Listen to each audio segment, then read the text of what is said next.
या जगात अशा बऱ्याच गोष्टी, असे बरेच प्रसंग आणि असे बरेच विचित्र घटना नेहमीच घडतच असतात.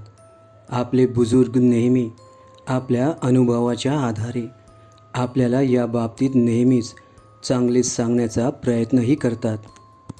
पण आपण नेहमीच या सगळ्या गोष्टींना बुरसटलेले किंवा जुनाट विचारांचे म्हणून नेहमीच नजरअंदाज करतो.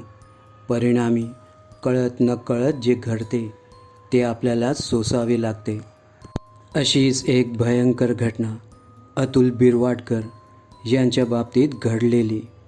त्यांना आलेला एक सत्य अनुभव.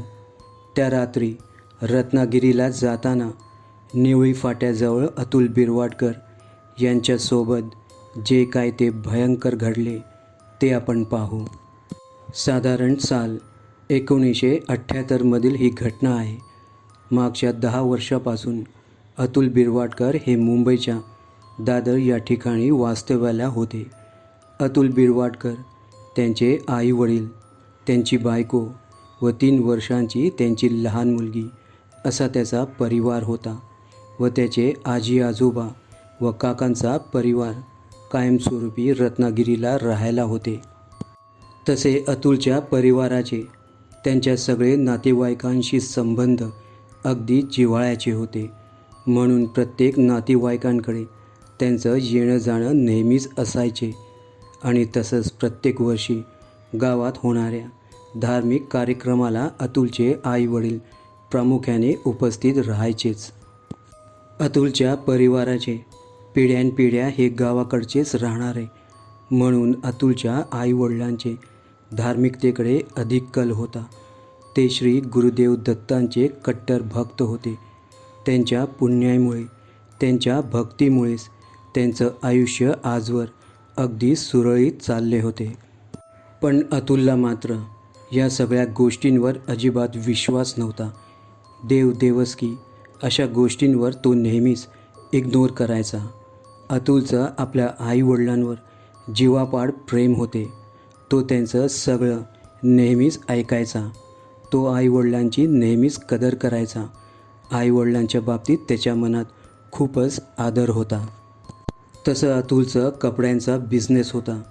त्यामुळे बऱ्याच वेळा त्याला मुंबईबाहेरही जावं लागायचं. 3 वर्षापूर्वी अतुलने या कपड्याच्या व्यवसायाची सुरुवात केली होती आणि आज जवळपास कमी वेळातच त्याने या कपड्याच्या व्यवसायात अपेक्षेपेक्षा बरीच प्रगती केली होती. या व्यवसायाच्या संदर्भात अतुलची बरीच धावपळ व्हायची. बऱ्याच ठिकाणी त्याला जावं लागायचं. सोयीस्कर म्हणून शेवटी त्याने 4 व्हीलरही घेतली. आपल्या मुलाच्या म्हणजेच अतुलच्या कामात कुठल्याही प्रकारे विघ्न नको, त्याचं नेहमी चांगलंच व्हावं म्हणून अतुलच्या आईने श्री गुरुदेव दत्तांची एक लहान अभिमंत्रित केलेली मूर्ती गाडीमध्ये बसवली, ज्यामुळे श्री गुरुदेव दत्तांच्या आशीर्वादामुळे अतुलचे नेहमी रक्षण होईल म्हणून. पण अतुलचा या सगळ्या गोष्टींवर विश्वास नव्हता की त्याच्या गाडीत श्री गुरुदेव दत्तांची मूर्ती लावली म्हणून. पण आपल्या आईबाबांचा तो नेहमीच मान राखायचा. आईबाबांचा तो नेहमीच ऐकायचा म्हणून तो यावर काहीच बोलला नाही. आईबाबांच्या संस्कारामुळे त्याचे व्यक्तिमत्व अगदी सामान्य, अगदी सभ्य असे होते. समाजसेवेतही तो एक चांगला माणूस म्हणून ओळखला जाऊ लागला. म्हणून अतुलसाठी त्याचे आईवडीलच सगळ्यात मोठे आदर्श होते. जसं जसं दिवसामागून दिवस उलटत गेले तसं अतुलचा व्यवसाय अगदी विस्तारित होऊ लागला. त्यामुळे अतुलची बायकोही अतुलला त्याच्या व्यवसायात आता आवर्जून मदत करू लागली. बायकोच्या सहयोगामुळे अतुलचा व्यवसायावरचा ताण बराच कमी झाला होता. पुढे अतुल व अतुलची बायको ही दोघे त्यांच्या व्यवसायात पूर्णपणे लक्ष देऊ लागले आणि दिवसेंदिवस त्यांच्या व्यवसायात बरकत येऊ लागली. पुढे असेच बरेच दिवस उलटून गेले. सगळं अगदी सुरळीत चालले होते. आणि एके दिवशी अतुलच्या घरी मुंबईला रत्नागिरीतून त्याचे मोठे काका आले होते. कारणच तसे होते. त्यांच्या मुलीचे लग्न जुळून आले होते आणि त्याच संदर्भात अतुलच्या आईबाबांना गावी घेऊन जायला आले होते ते. पुढच्या लग्नाची तारीख व बोलणी करण्यासाठी त्यांचा पूर्ण परिवार एकत्र येऊन निर्णय घेत असे. म्हणून अतुलचे आईवडील अतुलच्या काकांसोबत त्यांच्या गावी रत्नागिरीला गेले आणि एकदाची लग्नाची तारीख ठरली म्हणून अतुलची बायको 15 दिवस अगोदरच रत्नागिरीला रवाना झाली. पुढे अतुलचे मुंबईला 2-3 क्लायंटबरोबर मीटिंग होती आणि नंतर एका नवीन क्लायंटला भेटायला म्हणून तो चिपळूणला जाणार होता आणि तिथूनच तो आपल्या गावी रत्नागिरीला जाणार होता. 5 दिवसापूर्वीच ते रत्नागिरीला पोहोचणार होते आणि तसंच मुंबईतलं काम झाल्यानंतर आपली 4 व्हीलर घेऊन अतुल रत्नागिरीला रवाना झाला. पण तत्पूर्वी त्याला चिपळूणला एका नव्या क्लायंटबरोबर व्यवसायाबाबतीत मीटिंगसाठी त्याला थांबावे लागणार होते आणि त्या दिवशी चिपळूणला त्या क्लायंटबरोबर मीटिंग होता होता बराच वेळ निघून गेला. साधारण रात्रीचे 10 वाजून गेले होते. खरं पाहता त्या दिवशी अमावस्या होती आणि ही गोष्ट अतुलच्या लक्षात नव्हती. खरं तर अतुलला या गोष्टीचा काहीच फरक पडत नव्हते, कारण त्याला अशा गोष्टींवर कटुभरही विश्वास नव्हता. चिपळूणहून निघताना अतुलच्या त्या क्लायंटनेही अतुलला आज अमावस्या आहे म्हणून दुसऱ्या दिवशी रत्नागिरीला जाण्याचा सल्लाही दिला व आज रात्री इथेच त्यांच्या ओळखीच्याच एका हॉटेलमध्ये राहण्यासाठी सल्लाही दिला. पण अतुलने त्या क्लायंटच्या बोलण्याकडे दुर्लक्ष केले आणि अतुलने ही गोष्ट गांभीर्याने घेतली नाही आणि तो तसाच रात्री 10-10:30च्या सुमारास चिपळूणहून आपल्या गाडीने रत्नागिरीला जायला निघाला. काही क्षण गाडी ड्राईव्ह केल्यानंतर अतुलने त्याची गाडी एका खानावळीजवळ जाऊन थांबवली व काहीसे चिकन मटण पार्सल करून घेतले व तो पुढच्या प्रवासाला निघाला. अमावस्या म्हणून बहुतेक रस्त्यांवर गाड्यांची वर्दळ क्वचितच दिसत होती. अतुल व्यवस्थितपणे गाडी ड्राईव्ह करत होता आणि अचानक निवळी फाटा लागताच त्याची गाडी एकाएकी मध्येच बंद पडली. त्याने 2-3 वेळा गाडी चालू करण्याचा प्रयत्नही केला पण गाडी चालूच होत नव्हती. तसंच तो गाडीबाहेर टॉर्च घेऊन आला. त्याने गाडीचे बोनेट उघडून पाहिले पण काहीच गाडीमध्ये फॉल्ट त्याला दिसले नाही आणि अचानक त्याच्या लक्षात आले की निघताना त्याला गाडीमध्ये पेट्रोल भरायचे होते आणि नेमकं चिपळूणहून निघताना तो अक्षरशः विसरून गेला होता पेट्रोल भरायला. अतुलने त्या रस्त्यावर एखादी दुसरी गाडी थांबवण्याचा प्रयत्नही केला पण कुठलीच गाडी त्या रस्त्यावर थांबली नाही. अतुलने एक नजर आजूबाजूला पाहिले. त्यालाही ती रात्र आज भकास विचित्र जाणवत होती. अगदी स्मशान शांतता पसरली होती सगळीकडे. दुरून येणाऱ्या प्राण्यांचा तो विचित्र आवाज त्याच्या मनात सारखी भीती घालत होती. आजची रात्र त्याला त्या गाडीतच बसूनच काढावी लागणार होती. दुसरा पर्याय त्याच्याजवळ नव्हता. शेवटी अतुल गाडीत जाऊन बसला. गाडीचे 4ही दरवाजे त्याने व्यवस्थितपणे बंद केले पण सारखी त्याच्या मनाला भीती वाटत होती, कारण अशा परिस्थितीत तो पहिल्यांदाच सापडला होता.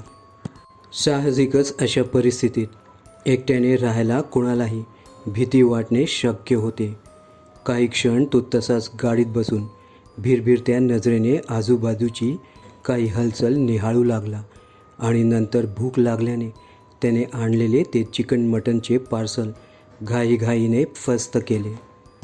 उरलेले काहीसे चिकन मटण व खाल्लेल्या त्या मटणाचे हाडे त्याने पिशवीत टाकत ती पिशवी त्याने गाडीबाहेर त्या झाडाझुडपात फेकली. काही क्षण तो तसाच गाडीत बसून सारखा गाडीबाहेर आजूबाजूला भित्र्या नजरेने पाहू लागला आणि हळूहळू तो निद्रावस्थेत गेला. मध्यरात्रीचा सुमार. कसल्या तरी आवाजाने अतुलची झोपमोड झाली. सारखा तो कचर कचर करणारा आवाज कानाला कर्कश वाटू लागला आणि काही क्षण तो कचर कचर करणारा आवाज बंदही झाला.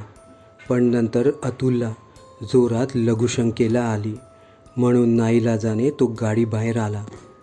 अगोदर त्याने आपली टॉर्च इथे तिथे सगळीकडे भिरकावली, परिस्थितीचा आढावा घेतला आणि नंतर तो रस्त्याच्या लगत असलेल्या त्या झाडाझुडपाच्या जवळच लघुशंका करू लागला. लघुशंका झाल्यानंतर तो तसाच घाईने आपल्या गाडीजवळ जाणारच होता की तेव्हाच त्याला पुन्हा त्या झाडामागून तोच कचर कचर करणारा आवाज ऐकू आला. हा काय आवाज आहे म्हणून उत्सुकतेने त्याने आपल्या हातातील टॉर्च त्या झाडाझुडपात भिरकावली. तो आवाज समोर जवळूनच येत होता, म्हणून अतुलने 10-12 पाऊल पुढे त्या झाडाझुडपात पाहण्यासाठी गेला आणि त्याने आपल्या हातातील टॉर्च त्या ठिकाणी भिरकावली. पाठवारी करून बसलेली एक बाई, जिचे केस विस्कटलेले आणि अतुलने फेकलेल्या त्या मटणाचे हाडे आपल्या दातांनी कचर कचर करत खात होती अक्षरशः. पण अतुलला आश्चर्य वाटले आणि कदाचित त्या बाईला पाहून त्याला तशी दयाही आली असावी, कारण एवढ्या रात्री ही बाई आणि इथे ते सुद्धा एकटीच, आणि त्याने फेकलेल्या त्या मटणाचे हाडे ती खात होती. कदाचित ती भुकेलेली असावी, म्हणून विचारपूस करण्यासाठी त्याने त्या बाईला आवाज दिला. आणि जेव्हा तशीच त्या बाईने अतुलकडे एक नजर टाकली, त्या बाईला पाहून अतुलच्या पायाखालची जणू जमीनच सरकली. तिचा जबडा रक्ताळलेला होता, डोळे अगदी सफेद जाणवत होते, डोळ्यातून सारखे रक्त गळत होते. एकंदरीत ती बाई आणि तिचा तो चेहरा अगदी भयानक दिसत होता.